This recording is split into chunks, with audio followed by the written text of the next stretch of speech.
Antimicrobial resistance doesn't have a face. You can go and tell a story from a cancer survivor, and you can tell a story from a community that has lost people due to cancer. But when you cannot see it, because there's no patient who will walk through the door and you can say that's an AMR patient, you have to do a raft of tests, and it probably doesn't show.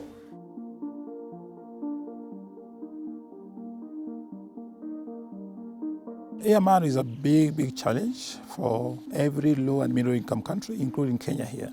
We're talking about failure of treatment of most basic infections that would have probably be controlled or managed through an antibiotic.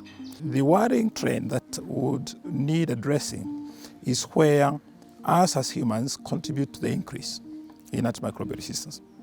And that's where we can intervene.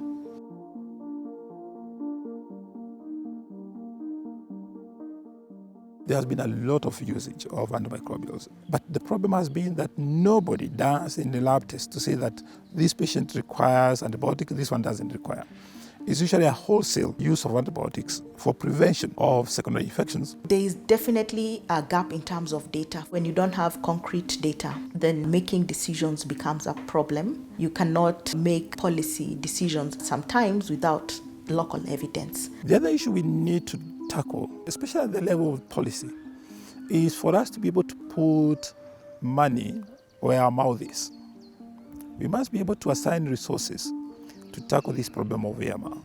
It's not just about the Ministry of Health, it's not just about the central government, but it's about communities, it's about counties, it's about health facilities, that they need to discover that dealing with AMR starts with me.